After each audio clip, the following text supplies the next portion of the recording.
Real quick, I kind of just wanted to go over some things with this DJM-S11 mixer from Pioneer DJ. I was gonna write like a little, like a guideline or like a, you know, some lines or something to kind of stay on track and stay on focus, but I'm gonna just go off the dome with it here. So basically, the DJM-S11 has been out for a little while now, and it's a dope mixer. It's for my money, it's the best Serato battle mixer on the market right now. Has the touchscreen, which is very cool. They improved things from the DJM S9, where they gave you independent pad modes for each deck. You have access to all four decks with deck move and things like that. You can access your stems from it. So I have my stems on a user pad mode here with the yellow, RGB pads. I can access stems and things like that, and set all that up. But uh, I kind of feel like Pioneer is neglecting this mixer. This mixer costs $2,000, right? And products that are less money have come out with more features. Now stems did come out after the GGM S11 kind of dropped. Serato went with stems, but even still, they should have kind of kept with the times or kept the mixer up to date and added more stems capability to the mixer. Now I'm sure they're going to bring out something in the future that will be loaded with stems features, but for the people who spent $2,000 on this mixer, why can't we be given something that gives us access to stems and access to more stems features? Like, for example, the DDJ Rev 5 has a feature where you can take the stems and you can put it on the EQ. So when you turn each EQ down, it'll take out vocals, melody and bass, then drums and so forth. How come they can't do that with the S9? Give us a firmware update that allows us to do that sort of thing, and maybe even something else I haven't even thought of that they could do with it. The touchscreen on this device really opens up the window or the doors for adding new features to the mixer. They added split Q to this mixer, and how they did it was through this right here, through the touchscreen. It's a button you press on the touchscreen to turn on the split Q. So the touchscreen definitely opens up the doors for adding new features and new capabilities to this mixer, but they're not doing it. Firmware updates have been few and far between. And I love Pioneer DJ. Don't get me wrong. I love Pioneer DJ. I love my DJM S11. It's a dope mixer. It's the best mixer I've ever used. But yeah, they need to get on the ball with that, man. Seriously, like, and I saw some when I mentioned about the Rev 7 feature, or the Rev 5 feature, where you can turn down the EQs to take out different parts of the stems on the Rev 5.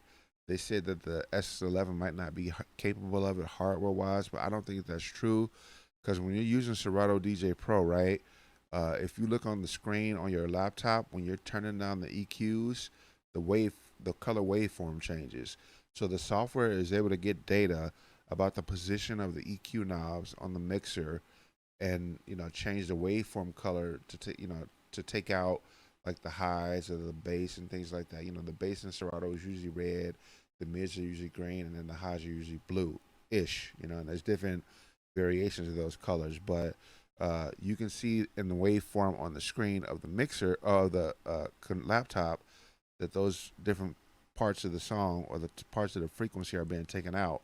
So I know that the mixer can send data to Serato, and Serato can send data back and forth with the mixer based off the EQ position.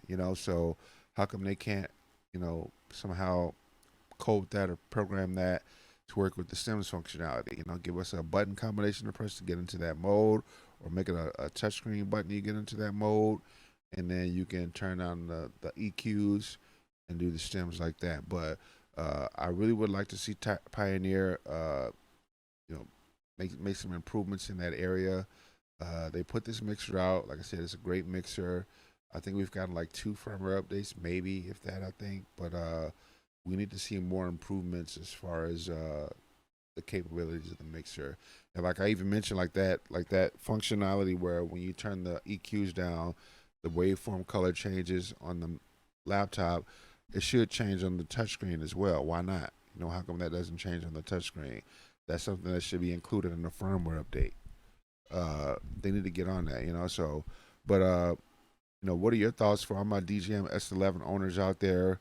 What are your feelings as far as how Pioneer has been doing the S11 users? Uh, do you feel like we're being neglected, kind of, and neglecting adding features to this mixer and updating things? You know, my Mixstream Pro Go has gotten more updates from Den and DJ in the time that it's been out. It's been out shorter than the S11. It's gotten more updates than the S11 has. You know, and that's kind of ridiculous. I don't know what the issue is there, if they're going through changes as far as, you know, migrating over to mainly Alpha Theta or whatever the case may be. But they really need to get some people, coders, programmers, designers, engineers, you know, R&D people on updating this mixer and making it more modern in terms of its feature set. It's got a great feature set as it is, don't get me wrong, but they really need to improve, you know, giving us firmware updates and adding features and improving things and fixing things. I mean, I know I still see people on the forums, like Reddit and other forums, talking about that their BPM detection isn't working on analog vinyl as well, you know. So fix that, you know, fix that sort of thing, you know, fix just add improvements to the mixer. You know, there's no reason not to. Like I said, this mixer costs too much money for it to not be supported and given updates to add better and more features to it. Anyway, that's all I want to say. Let me know what you think in the comments. Have a good one. Peace out.